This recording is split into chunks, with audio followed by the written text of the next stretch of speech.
What's up, everybody? So welcome back to my channel, Green Man Grows 7.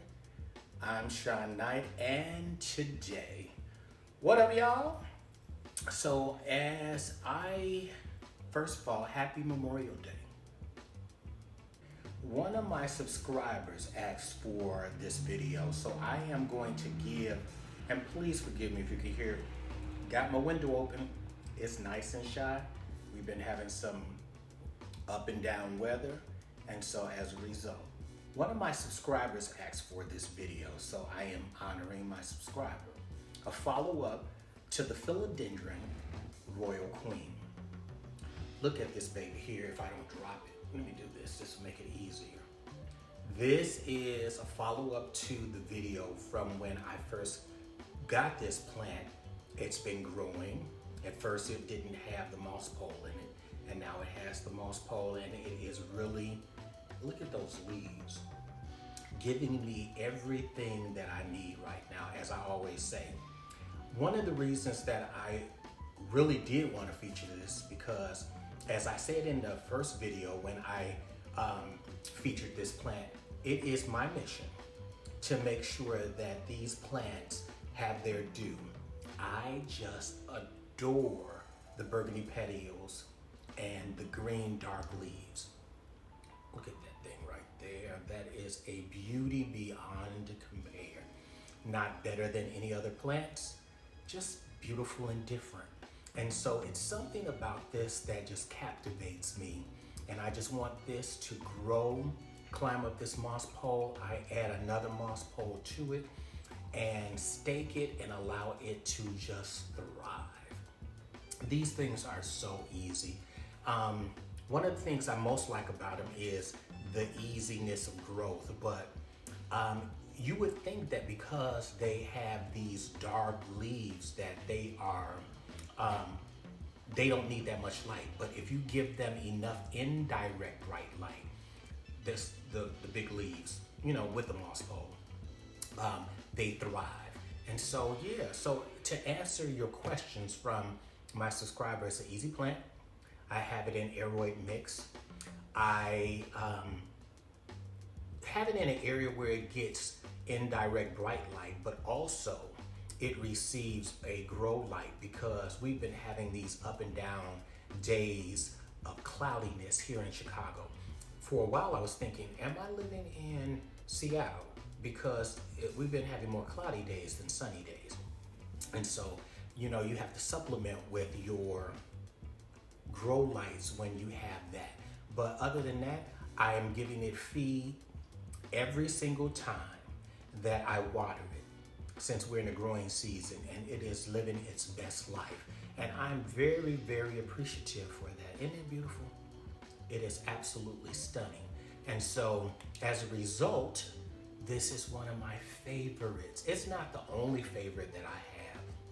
I have other plants that has variegation on it, other plants that have lighter leaves, regular green leaves with green petioles, but these things really do speak to me. Some people like Hoyas. I don't have any Hoyas in my collection. Not that I don't like Hoyas, but I'm just saying some people really like Hoyas. That's what they bulk up on. Some people like the Monsteras. Some people like the other different type of philodendrons and the Scindapsus and whatever those plants are, but these things really speak to me. And since you don't really see a lot of people featuring them on YouTube and featuring them on Instagram, I want to be one of the people who do. And so the Philodendron Royal Queen. And I have another plant I want to show you guys. Stay tuned, hold on. And the second plant that I want to feature, if you've been following my channel for a while, you have seen this baby go through the incarnation of growth, the incarnation of not having any roots on it. It was a cutting that only had this leaf when I got it, and the leaf wasn't even this big. The petiole wasn't even that long. And I put it in one of those plastic propagation boxes, if you can remember.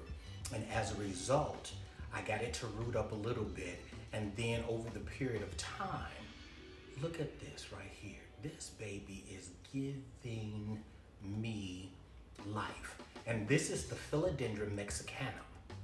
When I first saw this, I did not know what it was. What captured me was, look at that. That's just everything. And so, and another thing is, and so this is one of my favorites, and it doesn't have the burgundy petioles, but you turn it around, look at that. But the unique thing is, on the leaf that was here, it doesn't have a lot of it. If you can see, there is some of that burgundy underneath. And then on some of the other leaves, it has the burgundy. And then if you can see the new growth point that's coming out, you can already tell that it has the burgundy. This thing is going to be a monster, and I'm here for it. And so what I'm going to do, it's in here. Now this is the unique thing.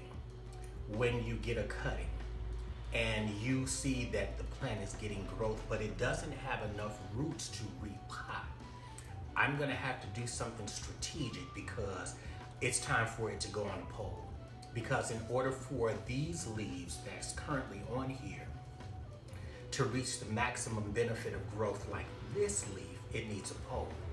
But it doesn't need to be repotted right now because there's not enough roots to repot. You know, we only repot when the plant is outgrowing the current pot that it's in.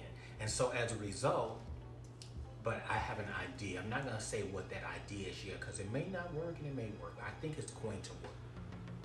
And what I think I'm gonna do is film that, me doing it. But I saw one of these in a plant store and the plant was huge. It was actually like a tree in the store. And so I wanna see if I can capture this one's, its growth to do the same exact thing. But isn't that beautiful? The Philodendron Mexicano. And so these are native to Mexico. This thing right here is it's just different, isn't it? Just different. And I just like that it's been growing in my care. Like I said, when I first received the cutting, it had no roots on it. And so I put it in perlite, put it in a propagation box, and then I worked on it rooting. Once it established enough roots, then what I did was I potted it up. And I've been working with it over the course of a year. This has been about 8 months of growth. And so, isn't that something?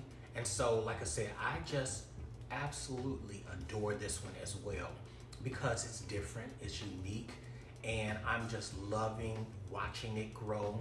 I'm loving the whole process. And like I said, there's little aerial roots that's gonna be popping out, I can see. And so I want to get it on a pole, but like I said, the unique thing is that it does not need to be repotted, but I have an idea. And so stay tuned for that.